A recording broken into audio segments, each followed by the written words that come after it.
Ladies and gentlemen, welcome to my world. This is California on a 116-degree Fahrenheit day. This is the traffic.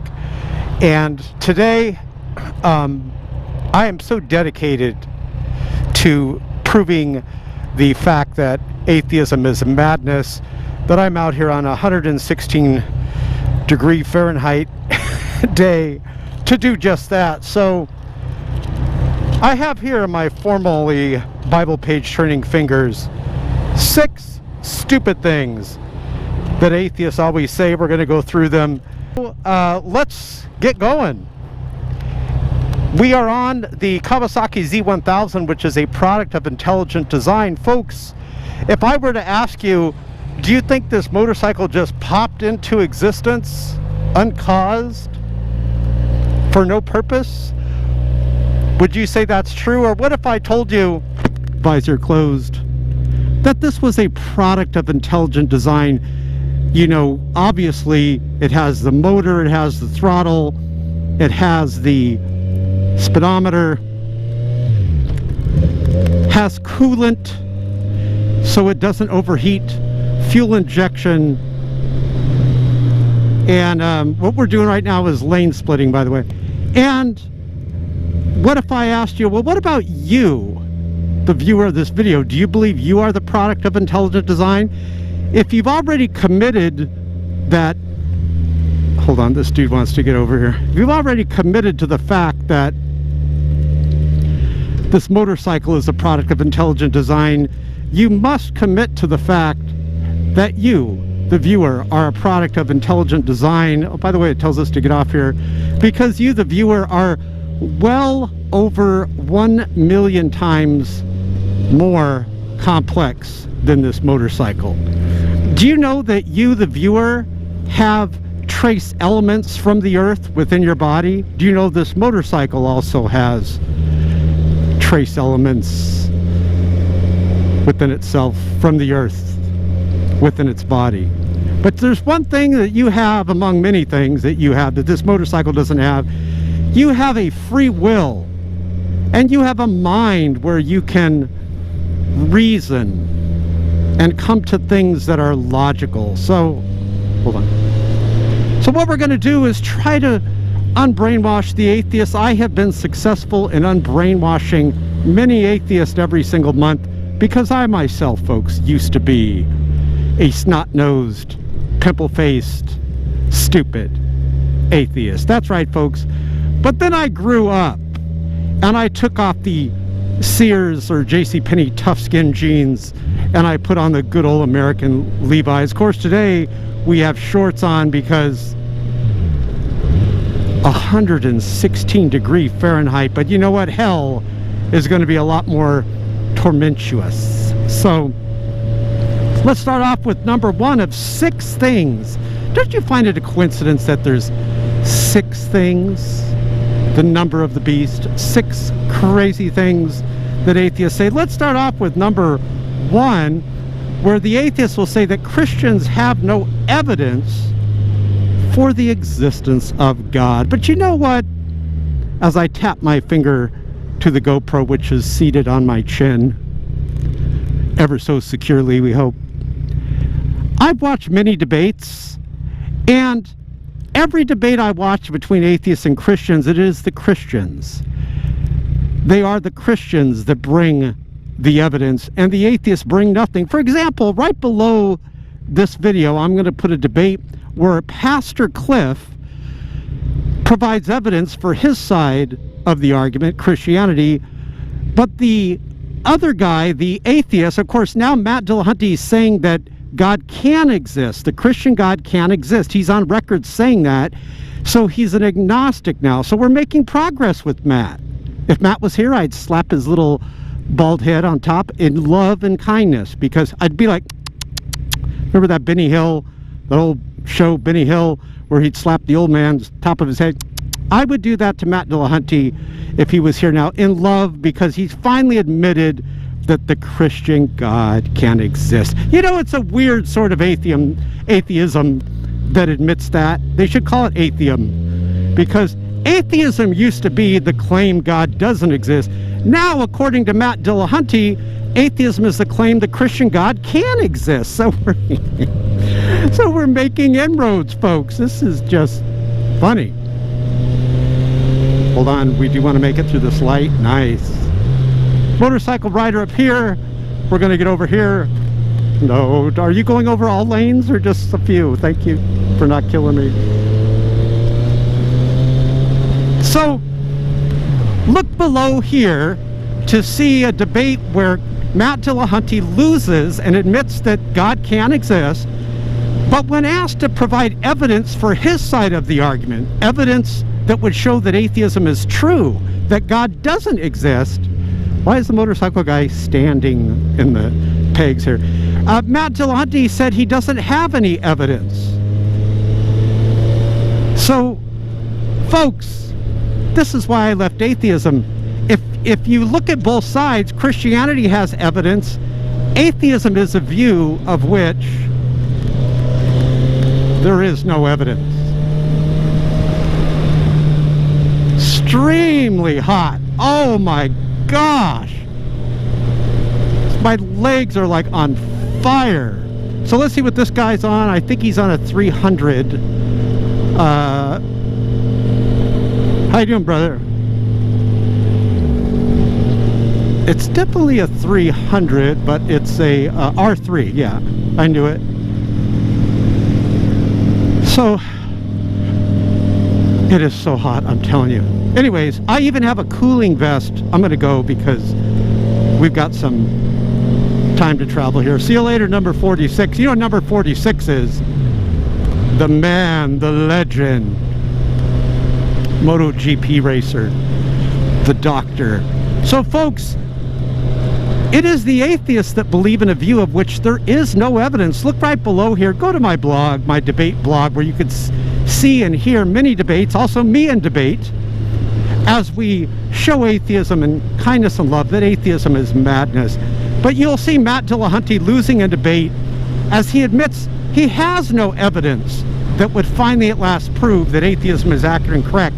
So, folks, one of the mistakes atheists make is talking about evidence. My atheist friends, you sure as hell better not ask for evidence, because you guys lack evidence. In fact, all the Christian has to do in debate to win, if the Christian brings up the eyewitness accounts of Jesus Christ, the cosmological argument, anything that begins to exist must have a cause. The universe began to exist, therefore it has a cause. The evidence, and the cause, by the way, can't be material, it has to be spiritual, because all matter, space, time, energy came into existence. So just those two arguments beat zero arguments. And the atheists never have any arguments. Now, folks, I'm doing this video in September in 116 degree Fahrenheit weather, which means we have October, November, December. This will make it now not 10 years, 11 years that the atheists have failed to answer my challenge, the Shock of God challenge. It rolls off your lips like a fine wine or an ice cold Coca-Cola or Pepsi. What proof and evidence can you provide as a sweet, cuddly, huggable, lovable atheist that would finally at last prove that atheism is accurate and correct? You know, Matt Dillahunty failed that. Aaron Raw failed that. You know that he's an atheist, but he dresses up like a Hasidic Jew. I kid you not. People look at him, they're like, what's this Jew doing bashing God? He's got like the hat and everything. Thunderfoot. Richard Dawkins has admitted that God can exist. Richard Dawkins says he has no evidence against the existence of God. You know, we have him on record saying that.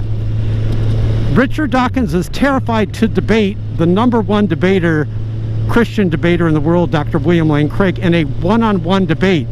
He'll say, I'll go in a group debate, but I don't want to debate one-on-one. And you'll never be able to find a debate where Richard Dawkins has debated Dr. William Lane Craig in a one-on-one debate. So one of the dumb things that atheists say is when they accuse Christians of having no evidence, when there's tons of evidence for Christianity, but there's zero for atheism. You have to go where the preponderance of the evidence is. Are we still recording, folks? Let's see here. You have to go where the preponderance of the evidence is, and atheism lacks evidence. Christianity has evidence. The existence of God has evidence. Therefore, you have to go against atheism. DNA, empirical proof of design, the cosmological argument, which shows that it had to be something immaterial, even spiritual, that created the universe. We talked about DNA being empirical proof of design, the complexity of the cell. We talked about the eyewitness accounts of Jesus Christ's resurrection. They believed it so much they were willing to die for the fact that they saw him alive. We talked about the empty tomb. I can go on and on and on. The teleological argument, which addresses the fine-tuning of the universe. One of the funny things atheists say is they'll say, well, you believe in a talking snake.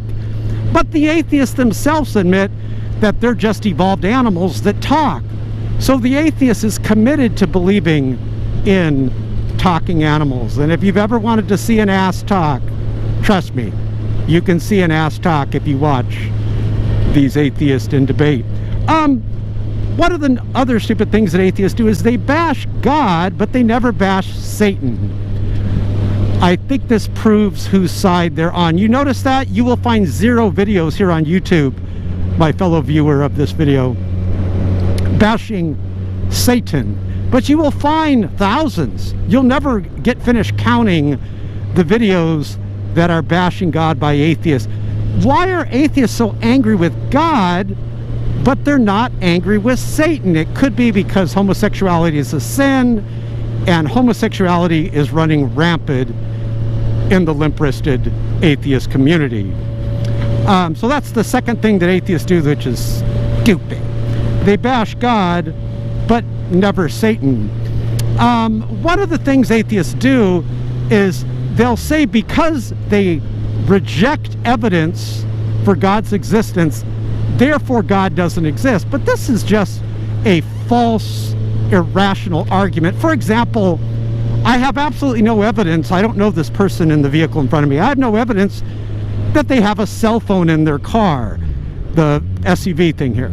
So it would be irrational for me to say, therefore the cell phone doesn't exist. He could very well have a cell phone. It is irrational to say that this person in front of me, because I don't see the evidence of the cell phone, therefore there's no cell phone. So I asked you a question. Let's say we looked in the car and there is a cell phone.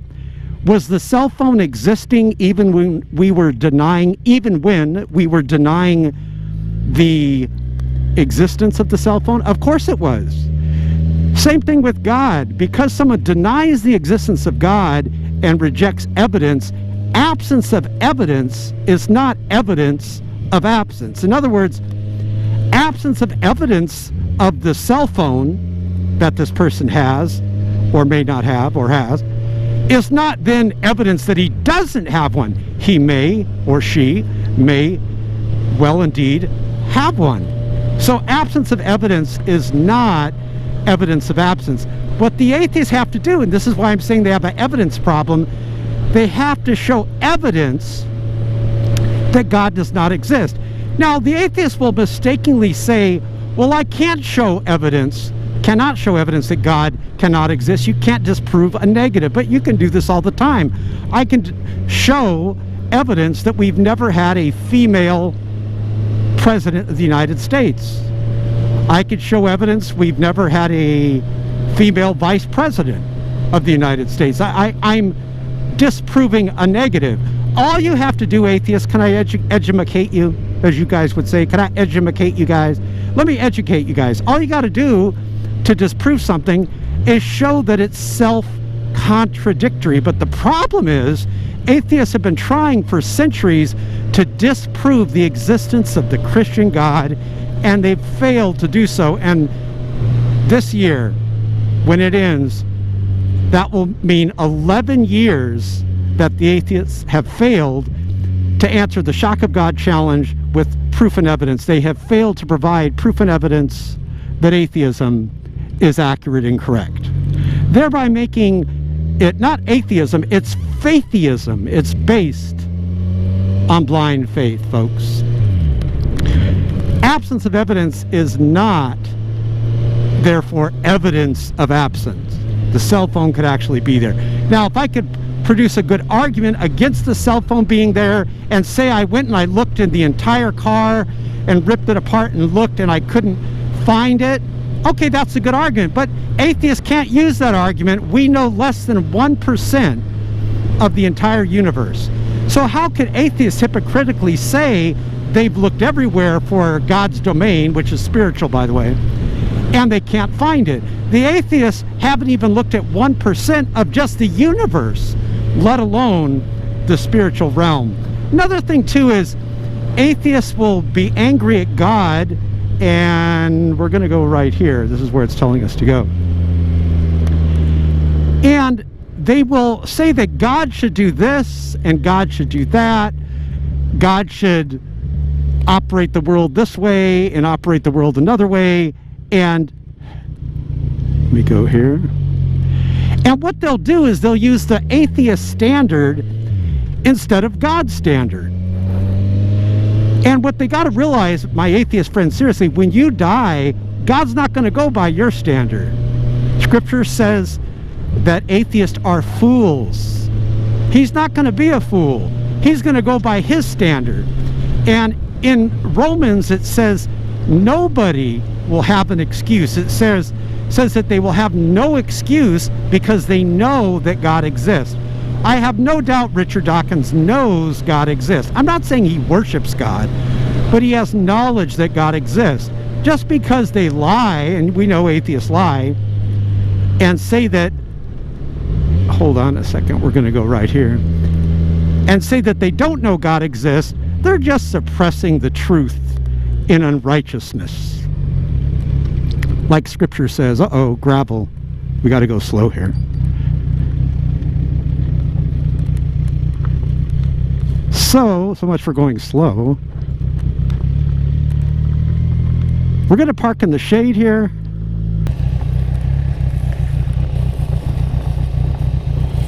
Okay. So we have another map point here. We're going to pull out of here. Got to be real careful on this gravel. Very, very careful. You don't want to make any sudden stops. All right, good old asphalt. Number 6 is when they say God is evil. I was in this debate, it's so hilarious. I was in this debate on the radio, and I was talking to the guy about how God is so loving and righteous, because I was baiting him to basically say God was wrong when he killed all the people in the flood, because the debate topic was, does the Christian God exist? And there's enough evidence to show that in Scripture the Christian God is claimed to have destroyed the earth in the flood, destroyed people in the flood, the earth still remaining, obviously, to be more literal. So I was debating this atheist, and I said, I believe God was righteous and just to destroy his creation in the flood, with the exception of Noah and his family, because God is the creator of life. He can take life, and he grants life. No, I can't go take someone's life. It's called murder. I can't go take someone's life. I'm not the author and creator of life. Anymore, if this motorcycle is just a lemon and I just want to trash it, I have the right to throw the motorcycle out. But other people don't, because they're not the owner of this motorcycle. But anyways, the atheist said right here that God is evil. He actually said that God was evil to destroy the earth in the flood. And I said, you really believe that God killed children, women, men in the flood, and that he was evil on both counts?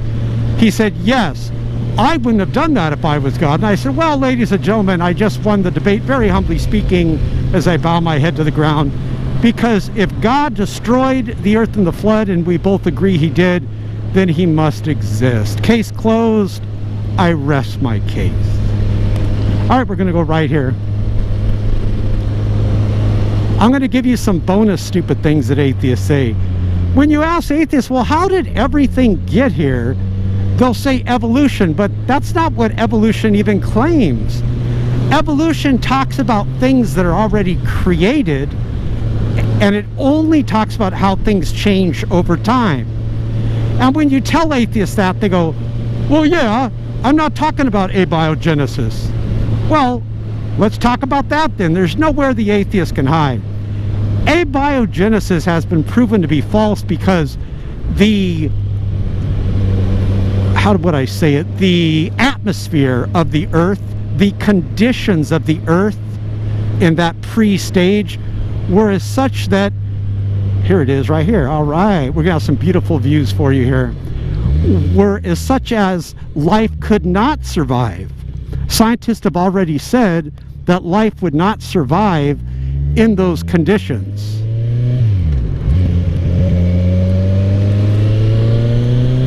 All right, let's cool us off. Oh, it's getting cool. So folks, I'm going to go through that bonus reason right there with the evolution. Evolution talks about how things change over time. Evolution doesn't explain how things got here. Neither does abiogenesis. In fact, atheism lacks explanatory scope. You know what that means? That means atheism doesn't even explain how things got here. They can't do it because the only rational reason why we have life here is something always had to exist, and whatever that is, I call him God. It didn't have to be created. For example, you ever get dominoes and you put one domino here and here and here and you hit one and one hits the other? It is a fact of life that everything that comes into existence must have a cause. You, the viewer of this video, your parents gave birth to you, unless you're a test tube baby, then the test tube helped bring you about. But it was basically a human that, you know, the egg was fertilized and out popped you, right? So everything that begins to exist has a cause. What's the important word in there? Everything that's right, begins to exist has a cause. Well, if everything that begins to exist has a cause, and we know the universe began to exist, then that means there has to be something that did not need to be created. Because we cannot have an infinite regress of causes, ladies and gentlemen. We just can't. Logically, it makes sense. There must be something that always existed, if you can wrap your mind around that. Something that always existed that did not need to be created. Always existed, it didn't need to be created. And that person is God. It makes sense. Now, whatever created the universe, and this is another reason why I left atheism, the creation of the universe cannot be matter, because all matter, even time and space, energy, came into existence after the so-called Big Bang. You know, the singularity was not eternal. Even the singularity had a beginning. Well, what do we know that is not material but is powerful? God. Somewhere I read in Scripture, the great one, Jesus Christ, said God is spirit and he must be worshipped as such. God is spirit. It makes sense that something powerful, spiritual, went ahead and created the universe and created us. And I submit to you that atheists are creationists, but they believe the creator is magic dirt. They believe the dirt did it just by luck and chance, no purpose and no design. It's magic dirt, folks. That's what they believe. They believe in magic and luck and chance and randomness. Ladies and gentlemen, atheism is madness in its purest form. Another reason why I left atheism for Christianity, wow, this is beautiful, and also because of the beauty of Christianity. If you remember the word alive, you could witness to people. I'm going to go through a witnessing technique right now. A-L-I-V-E, each letter stands for something. A, appearances. It has been proven, and every atheist admits this.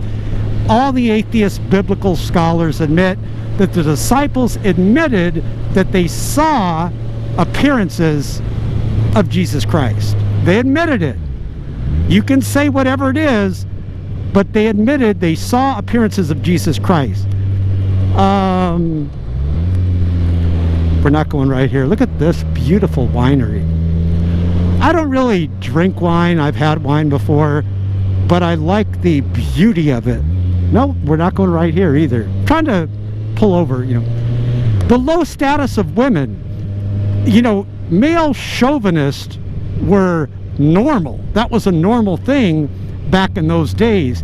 And the testimony of women was not valued as much and wasn't even as credible as men. Oh, no, I'm not going here. Another dirt road. I'm just going to park here a second in the shade, and I'll go through this. So if you were going to make up a story, you wouldn't use women as the first people at the tomb. You would use men. But you know, there's a level, that's another thing L stands for, there's a level of embarrassment. Is this a regular road? Okay, good. This is regular. Let's try this. Because the low status of women at that time, I have a Sprite in my bag. I am going to get that Sprite out of my bag. I'm so thirsty. The low status of women at that time, and the fact that there's a level of embarrassment that the disciples were afraid, and so they did not go to the tomb, adds credibility to the story that the reason why all Gospels do not contradict each other, they all claim that the women were the first at the tomb, is because that is a fact that the women were the first at the tomb. And the, oh, look at this shade right here. And the authors of Scripture were loyal to go ahead and write down what for them was an embarrassing fact. Appearances, low status of women, immediate proclamation, I for alive. Hey, look at these grapes right here, pretty beautiful.